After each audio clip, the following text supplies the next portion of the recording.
Vítám vás u dalšího dílu našeho stručného videopřehledu o trzích komerčních nemovitostí. Dnes se zaměřím na často senzační novinové titulky, kterých jste si mohli všimnout v našich médiích, a trochu je rozeberu. Ochlazení poptávky v industriálu dorazilo do Česka. Tento a podobné titulky se začaly v novinách objevovat těsně po zveřejnění statistik logistického a industriálního trhu za třetí čtvrtletí. I když je pravda, že velikost pronajaté plochy letos nedosahuje rekordních hodnot z minulých let, spíše než o ochlazení se jedná o návrat do normálu. To je patrné z grafu poptávky po skladovacích prostorech v Česku. Jak hrubá, tak čistá poptávka nezahrnuje prodloužení stávajících pronájmů, se v letošním roce již za první 3 čtvrtletí blíží 5letému průměru z období před pandemií koronaviru. Přestože nové haly přibývají stále rychlým tempem, míra neobsazenosti zůstává kolem 1,5%. A to proto, že většina nových prostor je už předem pronajatá. Nájemné, které od roku 2020 vzrostlo o více než 70%, což je nejvíce v Evropě, se začalo konečně stabilizovat a poptávka s nabídkou se dostávají na trhu průmyslových nemovitostí do nové rovnováhy. Firmy šetří, hitem v Praze jsou flexibilní kanceláře. Nedávno byla zveřejněna statistika, podle které se operátoři flexibilních kanceláří v Praze v prvním pololetí podíleli na všech uzavřených pronájmech 8%, což je vyšší podíl než třeba v Londýně. Je pravda, že po pandemii roste poptávka firem po flexibilním řešení kanceláří a už zdaleka nejde jen o menší společnosti a startupy. Zaměstnanci mnoha firem si začínají zvykat na sdílená pracovní místa, firmy se snaží šetřit na provozních nákladech. V době recese firmy méně hledají nové zaměstnance, nicméně chtějí mít určitou flexibilitu, aby mohli rychle zareagovat, až se situace zlepší. Vybavení nových prostor je stále dražší a mít kancelář okamžitě připravenou k nastěhování je lákavé. V neposlední řadě je možné očekávat zdražování dlouhodobého nájemného z důvodu velmi nízké stavební aktivity developerů. Za posledních 15 měsíců se v Praze nezačal stavět ani metr čtvereční nových prostor. Domácnosti šetří. Češi se v nákupech vrátili o 5 let.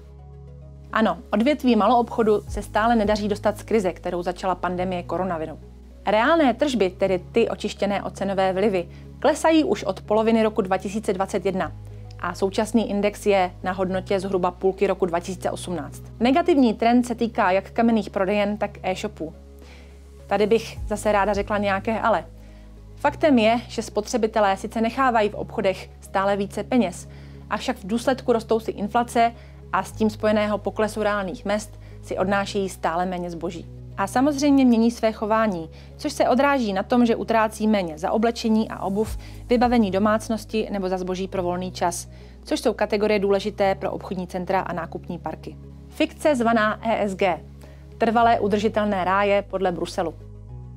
O zkratce ESG už jste nejspíš slyšeli. Jedná se o nové požadavky týkající se ekologické udržitelnosti E, společenské odpovědnosti S a řízení firem G. Je to de facto hodnocení firem v oblasti sociálních a environmentálních faktorů. A jak se týká nemovitostí? U písmene E je to jasné.